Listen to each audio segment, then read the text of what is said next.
magkaisa sapagkat iyan ang kalooban ng Ama.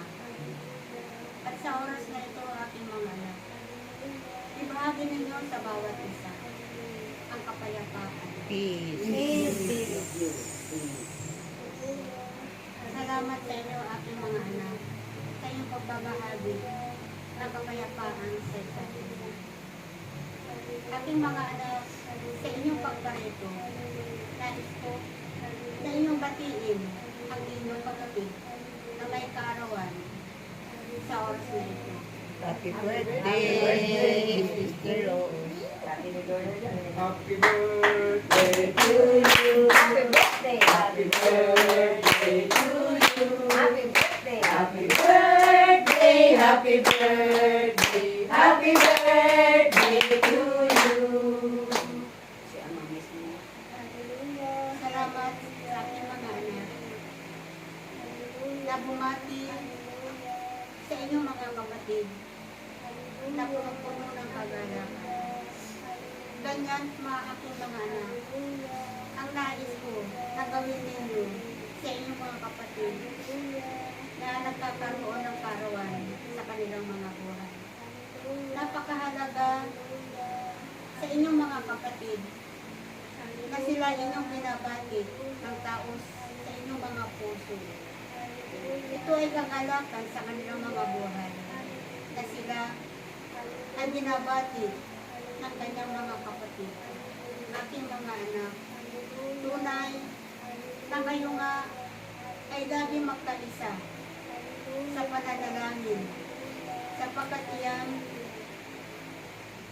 ay napakahalaga na kayo ay nagkakaisa sa inyong mga panalangin.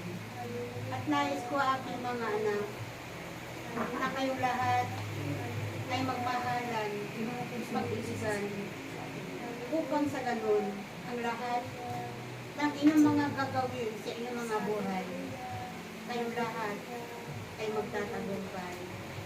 Magkaroon nawa kayo, aking mga anak, ng kapayapaan sa inyong mga buhay. Sapagkat ang bawat naglilingkod sa Diyos, ang bawat anak na patuloy na sumusunod sa kalooban ng Diyos, kayong lahat ay kanyang pagpapalain. Pagpapalain kayo ng aking Ama, aking mga anak, sapagkat kayo ay walang sama kayong naglilingkod sa aking Ama, at kayo ay walang sawang nagpupursige na bumalap sa inyong mga tungkulin. Kahit ako'y nagpapasalamat sa inyo, aking mga anak, sa inyong pagsasakripisyo, sa inyong pagpapagalo. Nawa sa aking mga anak na patuloy sumusuporta sa gawain ng aking Ama, nawa ay huwag kayong mapapagod, huwag kayong hihinto, sapagkat kayo ay binigyan ng aking Ama ng kalakasan araw-araw, at kayo ay patuloy na pinadadaloy niya ang kanyang kagalingan sa inyong mga karamdaman. Kaya't aking mga anak, sa inyong pagsunod sa kalooban ng aking Ama, nawa kayo ay patuloy na maging tapat sa inyong paglilingkod sa aking Ama, sapagkat kayo nga ay tinakda ng aking Ama sa sanlibutan ito. Kayo nga ay tinakda ng aking Ama sa kanyang gawain, sa kanyang ubasan na ito, na siyang ipinagkatiwala ng aking Ama. Kaya't aking mga anak, manatili kayo sa ubasan ng aking Ama. Manatili kayo na kayo ay gumagalak sa inyong mga tungkulin, sapagkat napakahalaga ang tungkulin na pinagkatiwala ng aking Ama sa bawat isa sa inyo. Tandaan ninyo, aking mga anak, na kayo ay mayroon kayong pangako sa aking Ama na kayo ay maglilingkod sa Kanya sa habang buhay. At kayo, sa habang kayo ay naglilingkod sa aking Ama, kayo ay patuloy niyang pinagpapala. Kaya't aking mga anak, patuloy kayo magpasalamat sa aking Ama. Patuloy niyo siyang pupurihin, patuloy niyo siyang sasambahin, aking mga anak, sapagkat siya ang inyong Ama nagbigay ng buhay sa bawat isa sa inyo. Ipagpatuloy ninyo, aking mga anak, ang inyong paghayo.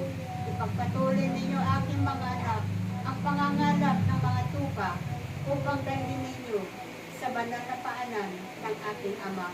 Batid ko ng kayo ay walang sawa na naghahanap ng mga tupa na dadalhin sa paanan ng aking Ama.